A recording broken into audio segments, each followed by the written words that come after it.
Hey friends, welcome back to my channel. कैसे हैं आप सब? आई होप आप सब बहुत अच्छे होंगे। जैसा कि फ्रेंड्स आप लोगों को पता है कि मैं ये वीडियो बहुत दिनों के बाद बना रही हूँ, बहुत महीनों के बाद बना रही हूँ आई थिंक। तो फ्रेंड्स इसका रीज़न ये था कि मैं बीपीएससी टीआरई 2.0 की तैयारी कर रही थी और इसकी तैयारी के लिए मैंने बहुत कुछ सैक्रिफाइस किया था और बहुत सारी चीज़ों से मैंने ब्रेक ले लिया था फ्रेंड्स। और जैसे कि आप लोगों को पता है कि टीआरई 1 जो आई थी, उसमें एग्ज़ाम से 10 दिन पहले पता चलता है कि बीएड वालों को निकाल दिया गया है, ठीक है? तो बीएड वाले स्टूडेंट बहुत ज़्यादा परेशान हुए थे, बहुत डिमोटिवेट हो गए थे।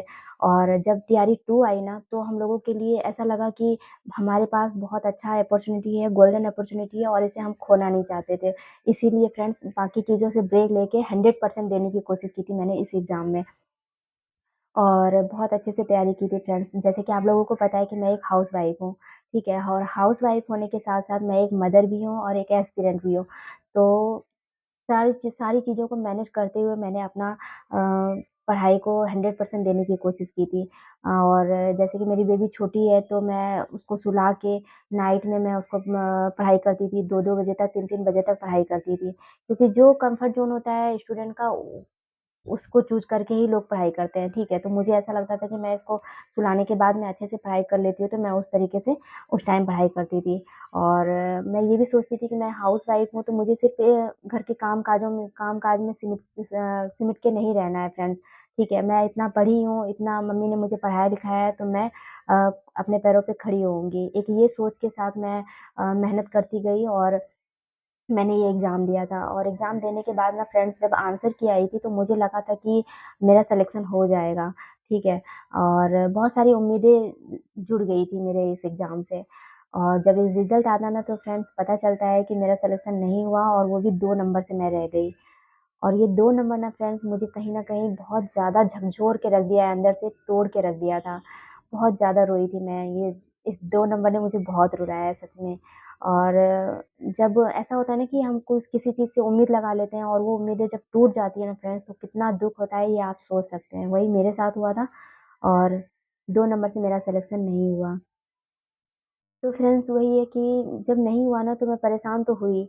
हाँ, और उन सब चीज़ों से निकलने के लिए मैं काफ़ी दिनों तक पढ़ाई से मतलब भागती रही, मतलब नहीं कर रही थी और इतने दिनों के बाद मैं वीडियो बना रही हूँ, उसका रीज़न यही है फ्रेंड्स कि मैं इस चीज़ से निकल ही नहीं पा रही थी कि मेरा 2 नंबर से नहीं हुआ है। ऐसा लग रहा था कि कहीं मैं सपना तो नहीं देख रही हूँ, क्योंकि बहुत ज़्यादा उम्मीद लगा ली थी और बहुत मुझे लग भी रहा था कि मेरा हो जाएगा।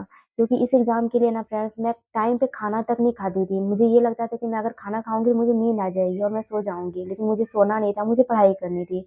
मुझे 1 नंबर से भी मुझे नहीं रहना था, ये सोच के मैं चल रही थी। लेकिन फ्रेंड्स जो कट ऑफ गया ना बहुत ज़्यादा हाई गया है और कहीं न कहीं पता नहीं किस बेसिस पे रिज़ल्ट बनाया है मुझे समझ में नहीं आ रहा है। एक तो क्वालीफाइंग पेपर जो था हिंदी इंग्लिश का उसको भी ज़ीरो कर दिया है, ठीक है? और कट ऑफ इतना हाई तो बहुत सारे क्राइटेरिया है उन सबको देखें तो लगता है थोड़ा-सा कि गलत हुआ है हमारे साथ, लेकिन कुछ कह नहीं सकते हैं। ख़ैर वो सब तो हो गया और ये 2 नंबर ना फ्रेंड्स कहीं न कहीं मुझे बहुत कुछ अच्छा भी किसी ने मोटिवेट भी किया और किसी ने डिमोटिवेट भी किया। बहुत कुछ सुनने को मिला, ताने तो ऑब्वियसली सी बात है सुनने को तो मिलते ही हैं, है ना? और मुझे मोटिवेशन ऐसे मिला कि मैं एक हाउसवाइफ़ होके घर के काम को मैनेज करते हुए, बच्चे को देखते हुए मैंने 2 नम मात्र 2 नंबर से मैं रही, ठीक है? इतना नज़दीक पहुँच के मैं नहीं हो मेरा सिलेक्शन नहीं हो पाया, तो कहीं न कहीं ऐसा है पॉज़िटिव सोचे तो कहीं न कहीं ऐसा है कि मेरा हो जाएगा। और इसी के लिए फ्रेंड्स मुझे टीआरई 3 जो वैकेंसी आ रही है, इसकी तैयारी में मुझे बहुत सारे सपोर्ट मिल रहे हैं और मैं उसी की तैयारी में लग रही हूँ और स्टार्ट करने जा रही हूँ प्रिपरेशन, ठीक है? तो मैं यही कहना चाहूँगी आप लोगों को अगर आप लोग भी मेरी तरह नहीं हो पाया, आप लोगों का भी सिलेक्शन नहीं हो पाया है, तो आप लोग बैठिए मत और डिमोटिवेट मत होइए, ठीक है? अगर आपने कभी लाइफ़ में ताना सुना है ना, ताने वगैरह सुनने को मिला है, तो आप लोग वो एक पॉज़िटिव वे में लीजिए और उसे उसी से तो हम लोगों के अंदर आग पैदा होता है, जुनून पैदा होता है, पुश करता है वही कि हमें आगे बढ़ना है, हमें अपना करियर बनाना है, ठीक है? तो उस चीज़ को पॉज़िटिव वे में लीजिए और तैयारी 3 जो आ रही है उसकी प्रिपरेशन में लग जाइए अभी से ही। इसके लिए हमारे पास अभी ऑलमोस्ट 7 मंथ है और इसमें हम अच्छा से अच्छा तैयारी कर सकते हैं, बेटर से बेटर अपना प्रिपरेशन करके परफ़ॉर्म कर सकते हैं और एक सीट कन्फर्म करना है अपने को, ठीक है? तो मैं यही कहूँगी कि अपनी तैयारी को कंटिन्यू दीजिए और अपनी तैयारी में लग जाइए फ्रेंड्स और अपना एक सीट कन्फर्म कीजिए। और मैं भी अपनी तैयारी में लगने जा रही हूँ और मैं भी जैसे कि आप लोगों को पता है कि मैं ससुराल में रह के तैयारी कर रही हूँ। तो ये जो टाइम है ना मेरे लिए बहुत ज़्यादा मायने रखता है और अभी तो ठंड का भी मौसम है तो बहुत सारी चीज़ों को देखना पड़ रहा है बहुत और टाइम कब निकल जाता है पता भी नहीं चलता है। तो हर चीज़ को देखते हुए अपने प्रिपरेशन को देना है और आप लोग भी डिमोटिवेट मत होइए और अपनी पढ़ाई में लग जाइए क्योंकि ये जो टीआरई 3 है ना, ये जो वैकेंसी आ रही है, ये हमारे लिए बहुत अच्छा मौका है। इसके बाद वैकेंसी आएगी या नहीं आएगी, कुछ कह नहीं सकते हैं।